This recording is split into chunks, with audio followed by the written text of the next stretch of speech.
Hello, everyone, and welcome to Principle 3 of the Success Principles with Jack Canfield's book. How do we get from where you are to where you want to be? So, this week, we're going to be looking at, get the slides to go. Principle 3, decide what you want. He starts off this chapter with a nice quote, and I like this. The indispensable first step in getting the things you want out of life is this: decide what you want. That's from Ben Stein. And it kind of totally makes sense. If people go through life and they never make a decision of what they want out of life, how are they ever going to get to it? So, yeah, very good point. And that's kind of what a lot of people do, I think, don't they? You know, just go through life, let what happens happen. People have the kind of motto of life. What is it? C'est la vie. No, what am I thinking of? What will be, what will be, will be. What will be. Yeah. Hey, Sarah. Hey, Sarah. That was what I was thinking of. So actually, we need to decide what we want. And then everything we've learned about law of attraction as well. If you've made that decision of what you want, then things will conspire to make that happen. The universe will pull things together for you.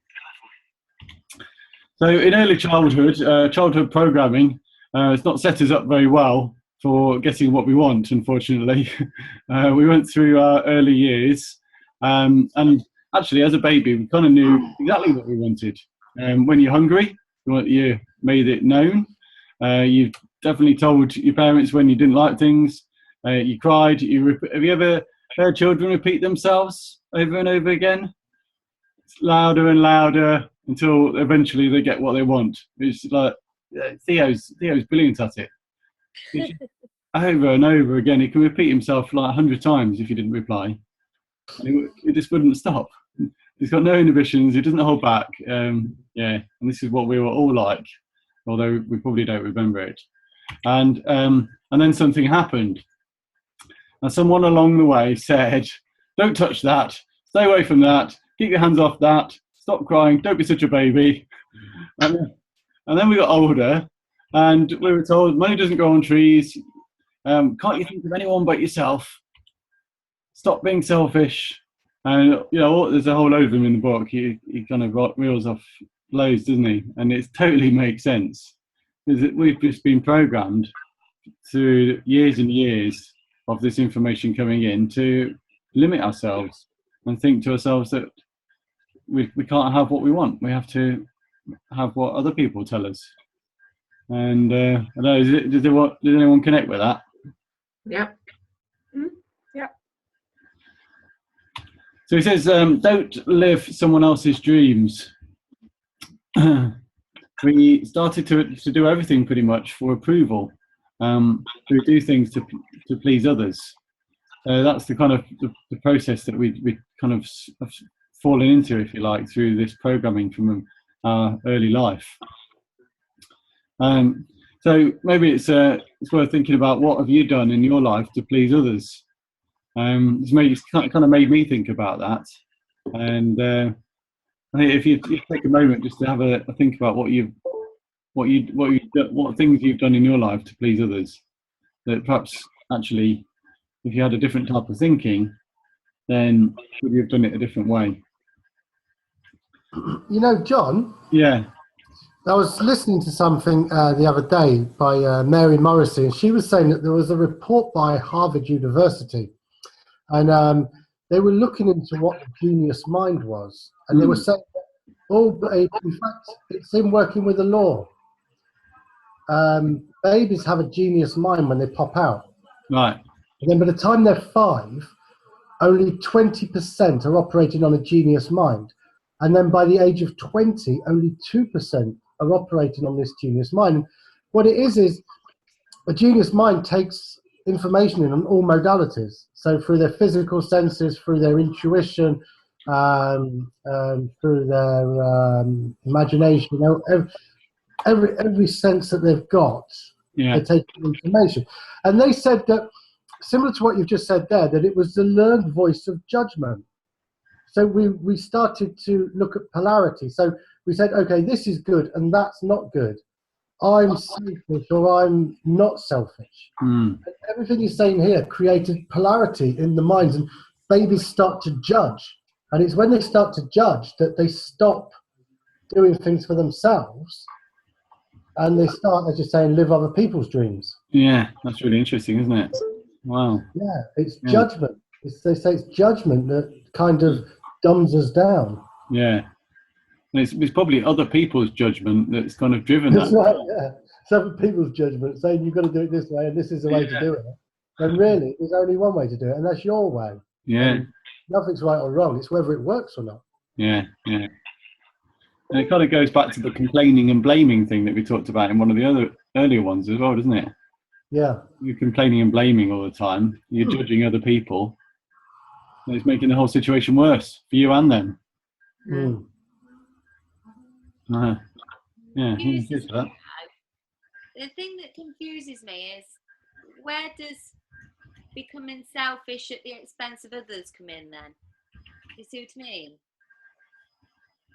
Yeah, but didn't he, like last week, he said if you're on the right track and you're following your heart's desires, that actually it will, and it's good, that will benefit others rather than, making it worse for others. So although you're, well, to a degree being selfish because you're following your path is a good one that will benefit other people. Unless your path is to go and rob banks or, Yeah. That's what I was Yeah. struggling with too, thinking it's a very selfish sort of frame of mind to be in. But the way you've just explained it there has really helped. Mm. So, We're not talking about getting a toy, are we? We're talking about bigger things. yeah, that's right. Yeah, it's big picture stuff, isn't it? Yeah. And this is kind of what we're getting onto in this chapter, actually. It's thinking about your desires and what you want out of life. And actually, by going down that path and focusing on what is your true passion, you're going to be able to give back more anyway. And I think that you when you're following your passion, you're doing exactly what you want. You won't feel selfish in any way, shape, or form, because if you're aligned and you're congruent, then all your energy is going out to helping others anyway. Yeah. Mm. Yeah. Yeah, because if you're on a path it's something that you really love doing, then you are going to be happy with your family and happy with your friends, aren't you? You're not going to be a sad, kind of miserable, negative person. You're going to be the opposite. Mm. And again, that kind of comes back to the judgment, Candy. Am I being selfish or am I not being selfish? It's that judgment that sort of gets in our way. Yeah. Mm. So we talked about us becoming numb to our own desires, because of all these things that have taken place. So how do you get back on to what you really want? How do you reconnect with your real passion?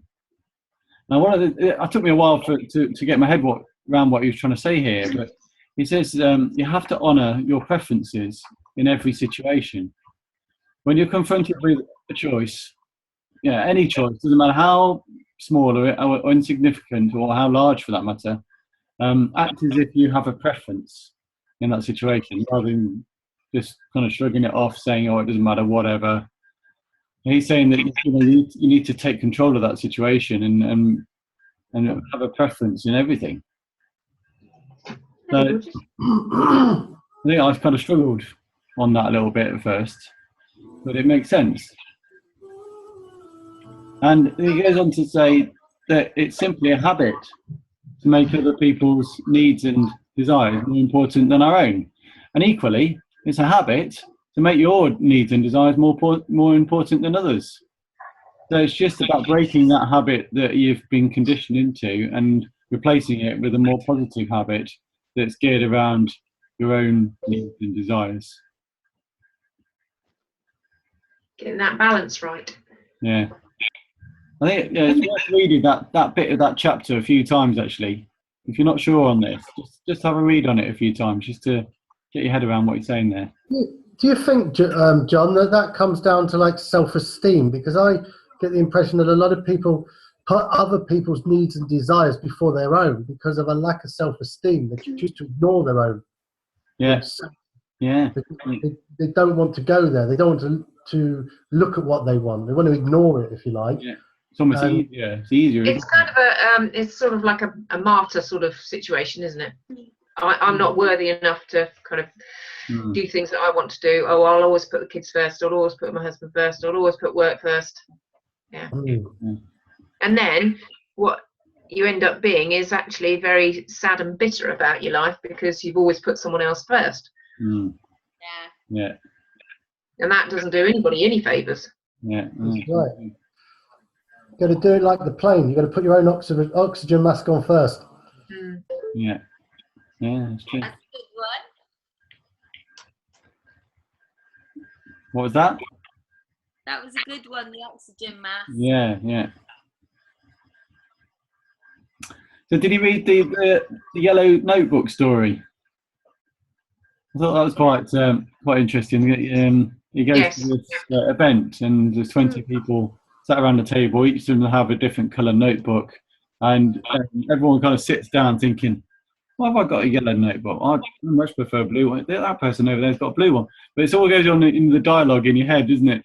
But you'd never say it out loud. But one of the things one of the first things this lady did in this event was to say, right, in front of you, you've got a coloured notebook.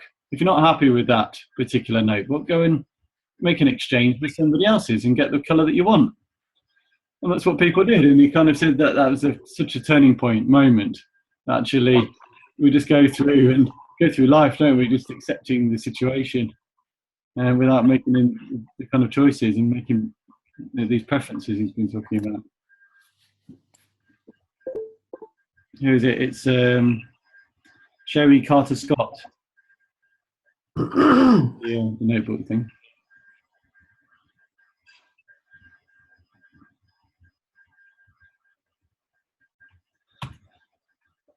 So the next thing then is to think about making a list of the things that you want. An I want list, as he's called it. Probably it might be know it better as a bucket list. I'm quite familiar with that term. But he suggested creating a list of 30 things you want to do, 30 things you want to have, and 30 things you want to be before you die. Your bucket list, basically. What are there? 30 things? 30 things what? 30 things you want to do, 30 things you want to have, and 30 things you want to be. Be. And has anyone done this kind of thing before? No. I started doing mine today. I do, yeah. Okay, cool. Yeah. Zoe and I have done something like this. We haven't done it in this exact format with the 30 things, but we've kind of done this. And maybe it's because we read this book ages ago, but I don't know. I can't remember what kind of took us down this path, but we did it years ago, and we reviewed it. We review it every year, and we look at the list of things, and we actually break them down into the categories, almost like he suggested later on in this chapter. And we keep looking every year. We review it. We go away somewhere together, just the two of us, and we review everything that's on the list. And it's amazing the stuff we've ticked off. It's totally amazing. I'm thinking something like Unleash the Power Within, the Tony Robbins thing, has been on that list for probably about 3 years, and we're doing it in March.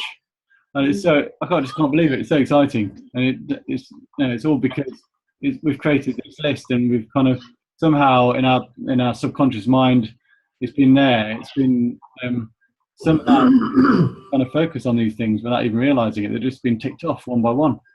Yeah, totally amazing. I'm jealous. Yeah, no, it's going to be great. Can't That wait. would be on my mental wish list. I was looking at it the other day, showing Darren Yeah, walking the poles. yeah.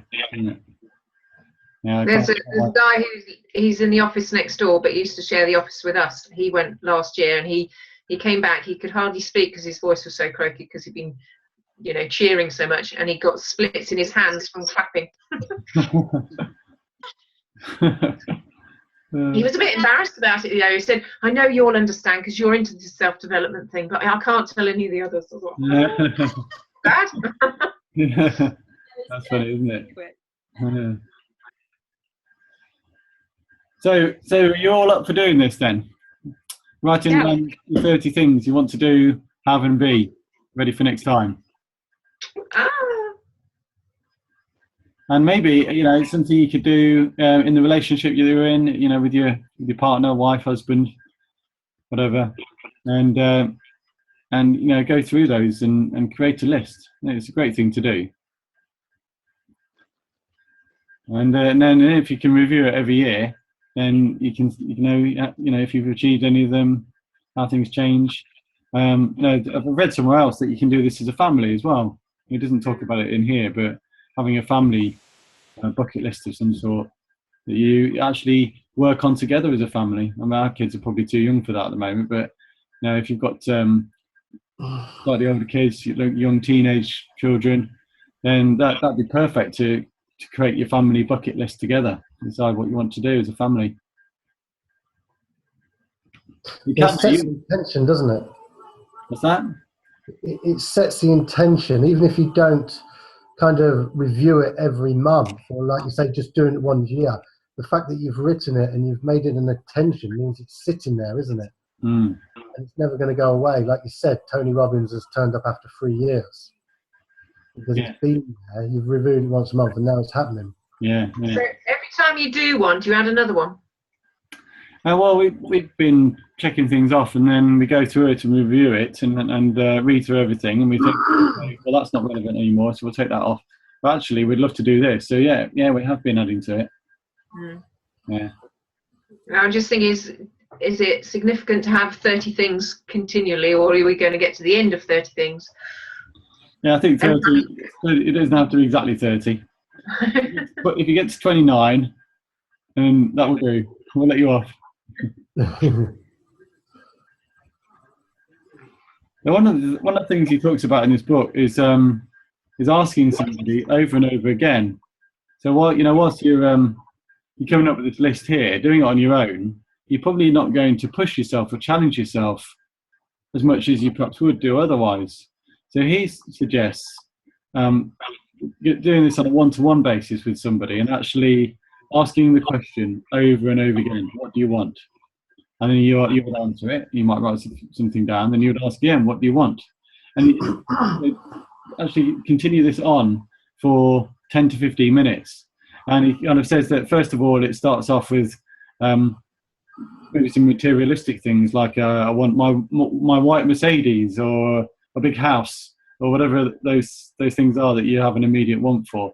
But actually, if you continue to do this, then things will start to come out that you perhaps haven't really thought about, really kind of deep stuff. He's suggesting here, I want people to love me, I want to express myself, I want to make a difference, I want to feel powerful. So those sorts of things, I know if you can think at that kind of level, or if you can work with somebody who you can trust to do this, then it could really start to expose something a little bit more meaningful than just top level kind of superficial things. So is anyone up for giving that a go now? What, right now? No, I'm only kidding. No, I think it's probably too personal. I'll let you off. Got the wish list. Well, no, yeah, maybe the wish list, but no, I think you should go away and do that in your own time. Yeah. So, what is stopping you from achieving these things? There's one example he's got in there about Oprah, and I think it kind of like fits in with what we do. Oprah makes a living talking to people. Mm. So actually, you can make a living kind of doing anything. It talks about golfers, sports people. There's a whole range of different examples in there, and I think it does make total sense. If you can find something you're passionate about, then it makes everything a lot easier. But actually, I think for us, one quote he's got in there is make a list of 20 things you love to do and then think of ways you can make a living doing some of those things. And actually, I think for us, because we're already going down a certain path towards financial freedom, so maybe something that's worth asking yourself is, when you've achieved financial freedom, what 20 things would we love to do?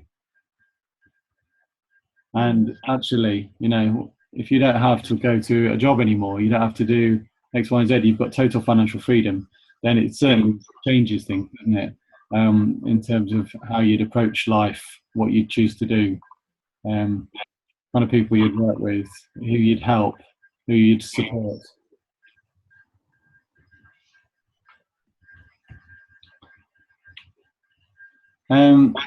Clarify your vision. Kind of, in order to clarify your vision, first of all, you have to know where you are now and where you're going.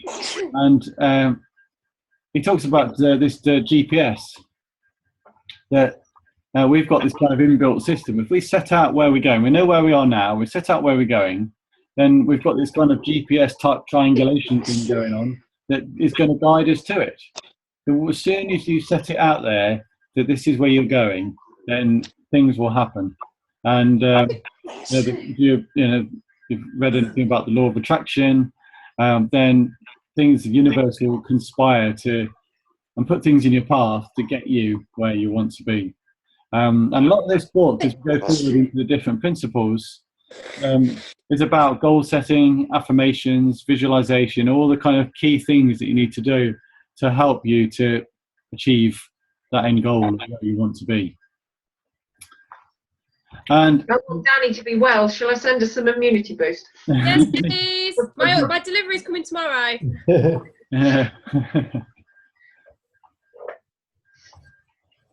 So you need to be detailed, and think of 7 areas of your life in terms of your things, the things that you want, your desires. And he suggested these 7 here. And it's kind of, this is almost what we did. It's, you know, it is crazy. It's almost identical to the process we went through, you know, 3 or 4 years ago. Work and career, finance, recreation and free time, health and fitness, relationships, personal goals, contribution and giving back. I think they're great headings to go through this process with, you know, to start jotting down your key 30 things.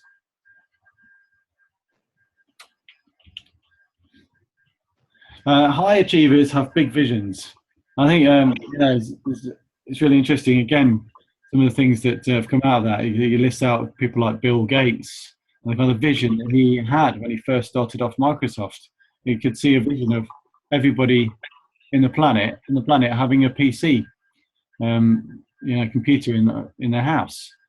And I think it was the head of IBM who said, at the time, he said, "Oh, that's ridiculous. I can only see a need for 6 computers in the world ever." You know, that was his vision, and Bill Gates completely turned it on its head. So, one of the things that we need to try and avoid is to limit our vision. We need to not limit it in any way, to have our vision as big as it is. We don't need to go and make it bigger than it is, but as big as it is right now, you know, big as you are, and big as that vision fits with you.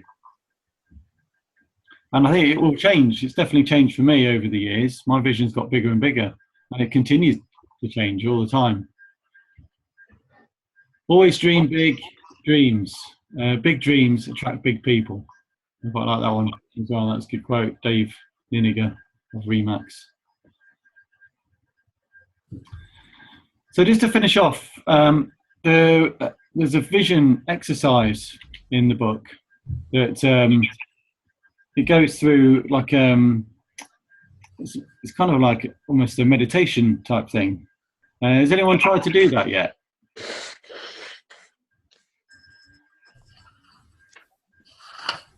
No. No. Really. And it looks at these 7 areas. If we just go back to this, it looks at these 7 areas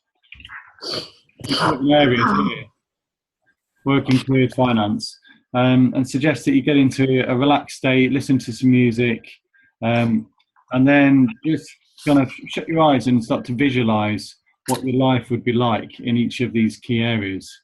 So focus on your work or career. So your network marketing business, what would it look like? Where's it located? What house you're living in, perhaps when you're, or what office you're in. So kind of paint this picture in your mind to help to really visualize what it is that you want in each of these different areas. So I think between now and next week, if you're up for it, you should have a go at doing this. Just try and get some time away from the family, the children, the TV, and just for half an hour, just go into a relaxed state and think about these 7 key areas. And what could come out of this, once you've got this particular exercise completed, then you could look to create a vision board.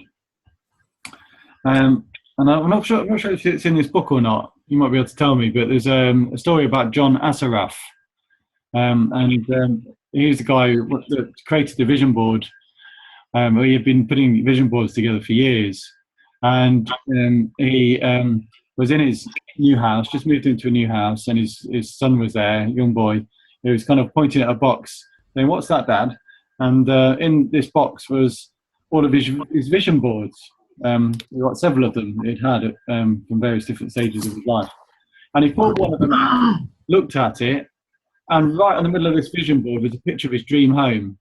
And that house was exactly the same house that they'd just moved into. Not a similar house, exactly the same house.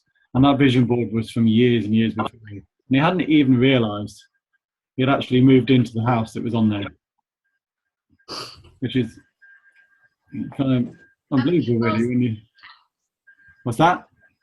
It was the house. The house. The very, very house. The very, very same house. Yeah. Has anyone made a vision board yet? Yeah. We've got one. Mine's on my. Hang on. I'll show you our vision board. Put it on the wall. I'll just exit out of that a sec.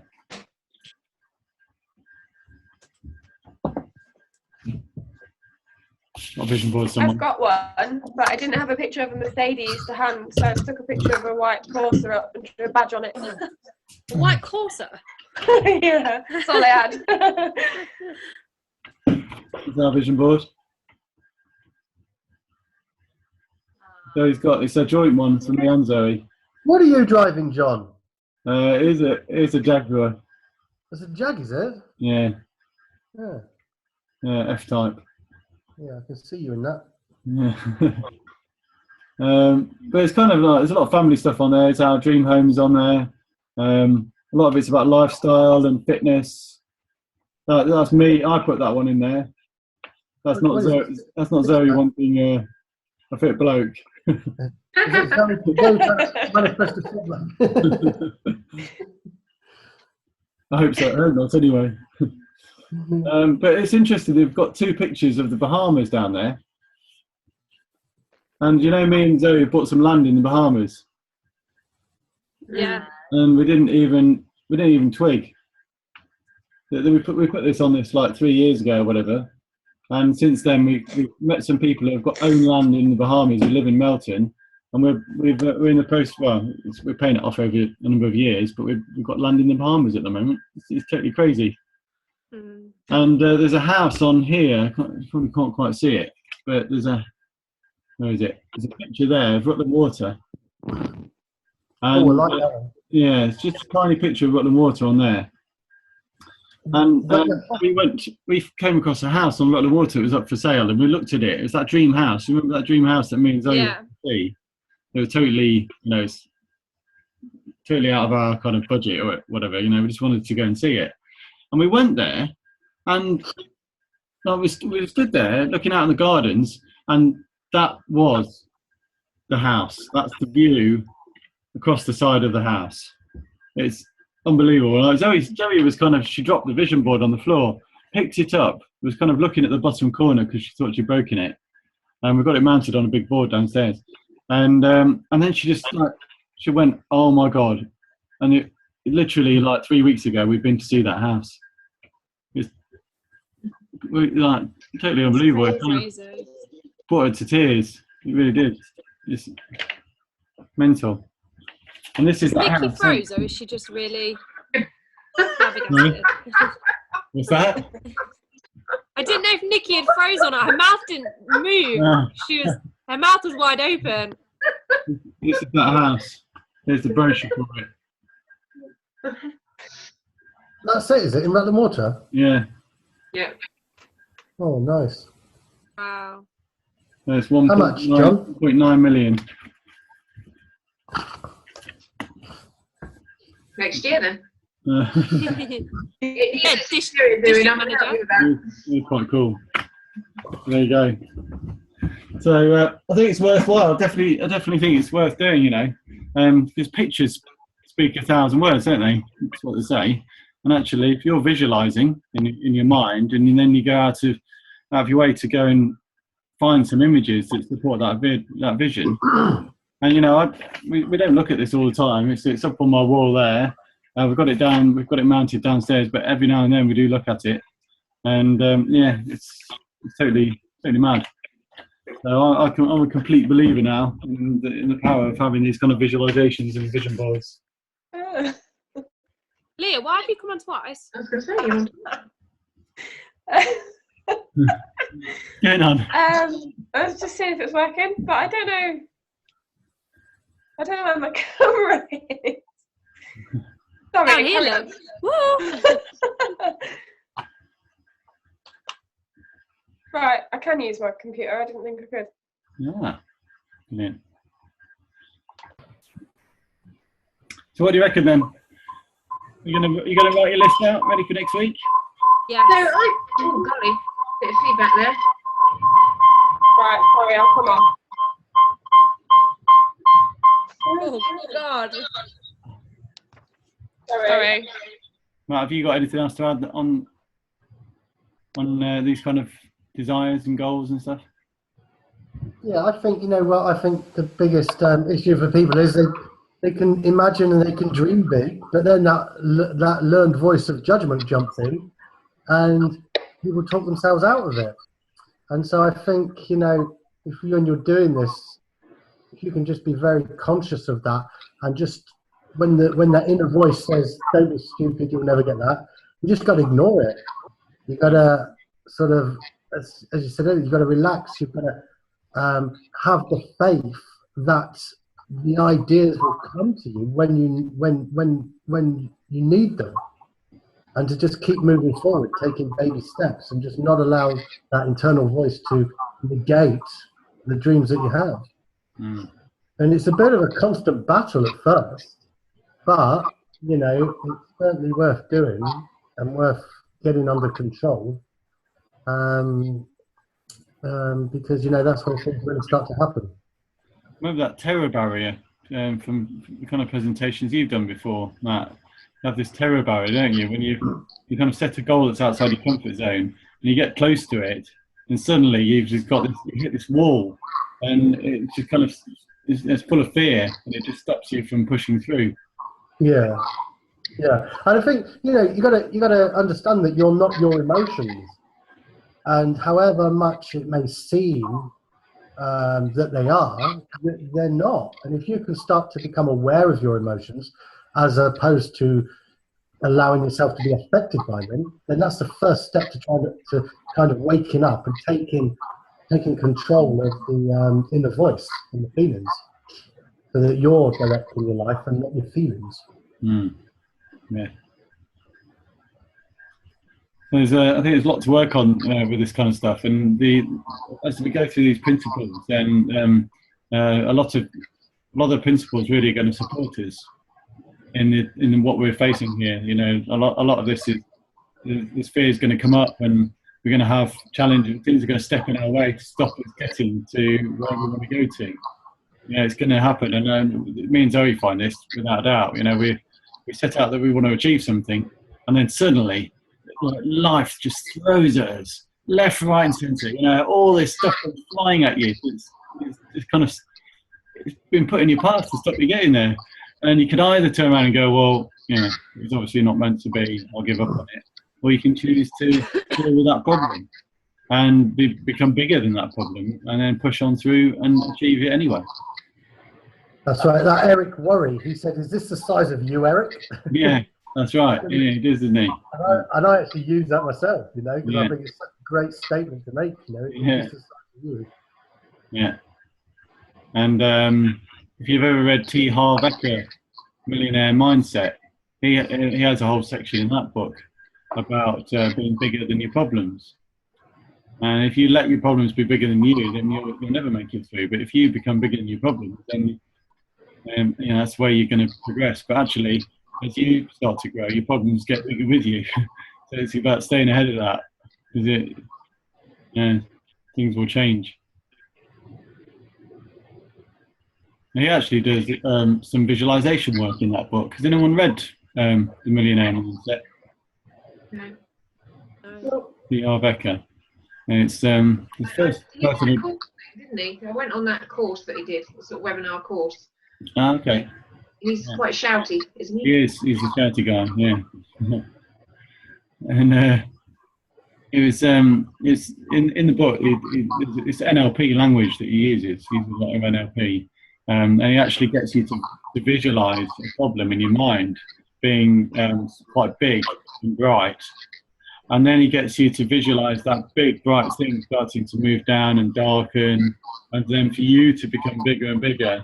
And as you're starting to visualize through that, instantly that problem that was massive in your mind, that was controlling you, that was taking over, suddenly that problem is just gone.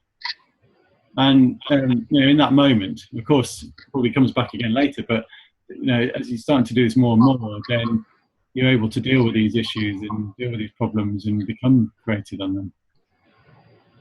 That's right, because the only issue is how you think about it, right?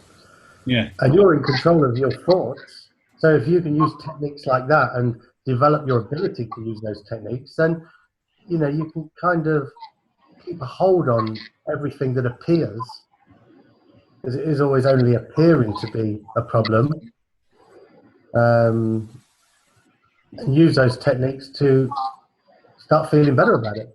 Yeah. Now, if we're back to the first chapter, taking 100% responsibility, we choose to respond to any situation that happens to us. We respond in a particular way. If we choose to respond in one way that's positive, then the outcome will tend to be positive. If we respond in another way that's not positive, then the outcome will follow suit. And I think a lot of what we're going to be covering in the next few principles is about being in a sense positive about things, having affirmations and visualization that kind of drive you to thinking and behaving in the right way more and more, and eliminating the negative thought. Well, definitely it happens with meditation, I found. If I meditate in the morning, then I have a much more positive day than I would do otherwise. Agreed. I didn't meditate this morning. I'm having a bad day. I had a rubbish round of golf. Played golf today, and I was rubbish. It got in my head, and I should have meditated. There you go. Can anyone give me any tips on how to visualize? Because I try and visualize the future and my mind goes black. There's nothing there. It goes blank. Yeah. Well, I think different people visualize in different ways. I'm not an expert on this myself, and maybe Matt's got something to chip in with here, but I don't visualize with pictures. So I don't get a picture in my mind. I can't see. Some people do. Some people actually get a picture that they form in their mind, but I don't get that. It's a thought. It's more of a thought that I'm trying to almost describe something. So, but That's perhaps same with me. I can't, like your dream house, I can't picture what my dream house would look like. yeah, I know what I'd like in it, but I can't picture it in my mind. So perhaps it's just having it written down is the visualization for me, perhaps. yeah. I think Have a stay with me, I'll help you. There you go. I think it's a muscle, Amy. It's what, sorry? It's a muscle that you need to develop. So can you visualize past memories and situations? Yes. So maybe you could create a visualization of something that's happened in the past, and then switch your mind to thinking it's something in the future, and then that may connect the thing in your brain that needs to connect to help you visualize. Because it's, what I've learned from other people is this is an association. It will just click into place. So you've just got to kind of figure out yourself what technique will do that for you. Maybe look at a magazine and stare at a picture, and then go away and try and imagine that picture again. You just keep practicing that way, and I've seen it before, and suddenly it will click, or somebody will say something on telly or something like that, and it will click into place, and you'll be able to do it. So it's like you need to fire a certain electron in your mind or your brain or something, make that pathway, and then you'll be able to do it. So just try those techniques over the next week and see if it happens. That's really interesting. It's also worth mentioning that in the world of NLP talks about different people having different ways of thinking and learning, and you've got your either visual or your I can't remember the exact terminology, but I think it's auditory, through hearing, and there's kinesthetic, which is to do with feeling, the way you feel about something or touch. So actually, if you're a visual person, you're probably quite good at visualizing imagery in your mind. Other people are someone who's kinesthetic. Maybe it's more of a feeling, an emotion, perhaps, or something like that you kind of build up. So maybe there's something that's different in each of us that allows us to kind of build our vision in a very personal, unique way. Remember that course that? I don't think. Sorry, go on, Matt.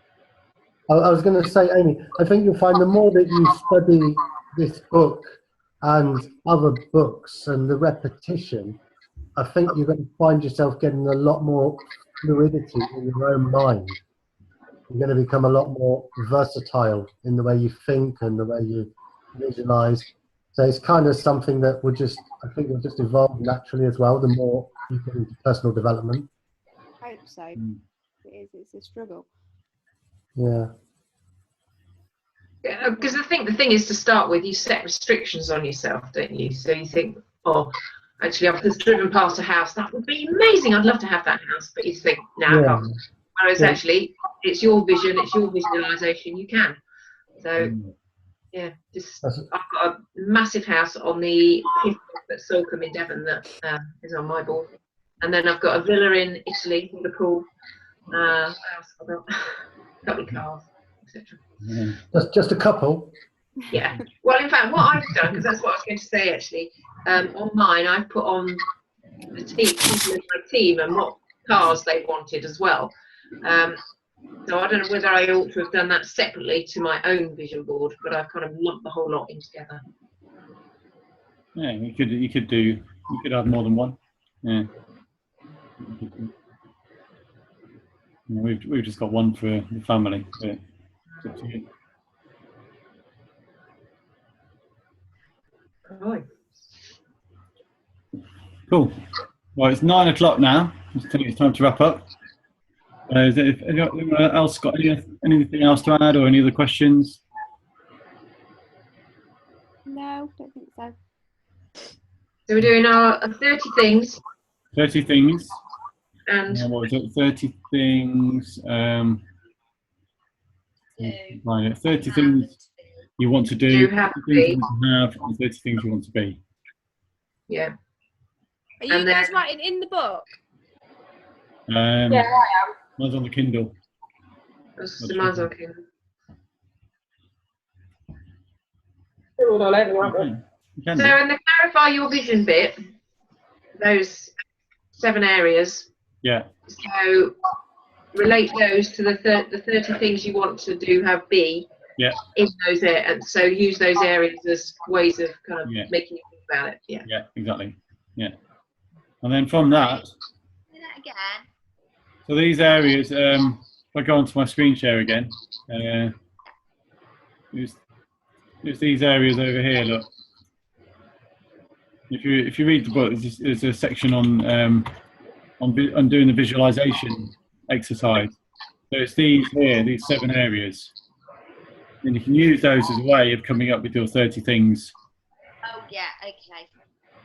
So if you carry out the visualization exercise, then you can create a vision board.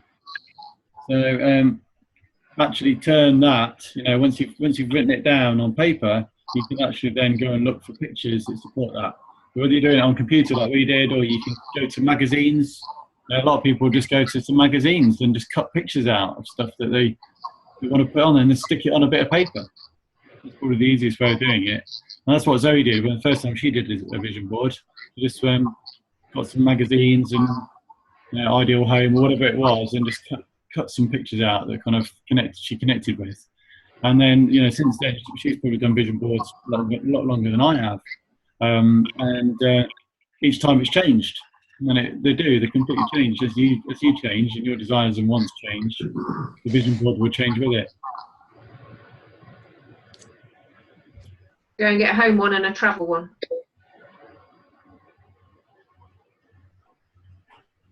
Yeah. Okay. Right, everybody? Yeah. Cool. Yeah. So next week. Did you get to see what I was going to show you at the beginning? Oh, No. no. Froze. Special books that froze. It was quite impressive how you managed to hold that all those Yes. books in the same place for so long. I bought. Yeah, we couldn't. It was out there for ages. We still couldn't work out what it was. Oh, it's the book. How, That's it. Right. I've bought them all for I've got loads of people in the team promoting. So this is their present. Fantastic. Yeah, great Rather idea. than flowers, I bought them a book. Yeah. Very good. Cool. good for you. Yeah. Then they can come on this call as well. No, that's a damn good idea. So I'll send them all the links to all the catch-up videos. Yeah. It was cheaper to get this one as well than this one. Yeah, it's useful, isn't it? Cool. Cool. Well, thanks everyone. Thanks, Well, John. next week, same time, same place. And Leah has volunteered to run the call next week. Yeah. Well done. Yay. Yay! Well done, Leah. Thanks. Okay. Yeah, so don't worry about doing a presentation or anything. You find just kind of recap through the book and open the discussion. That's cool. I think she's saying with it now can do it from a computer. She might be able to do that. Ah, Is that what you meant? It's up to you if you want to. That's how I got on. Might see if I can sort the camera out. So, Yeah. okay. All right. Cool. All right. Have a good week, Cheers, guys. everyone. Go. Bye, Have a all. good week. Later. Cheers. Bye. Bye.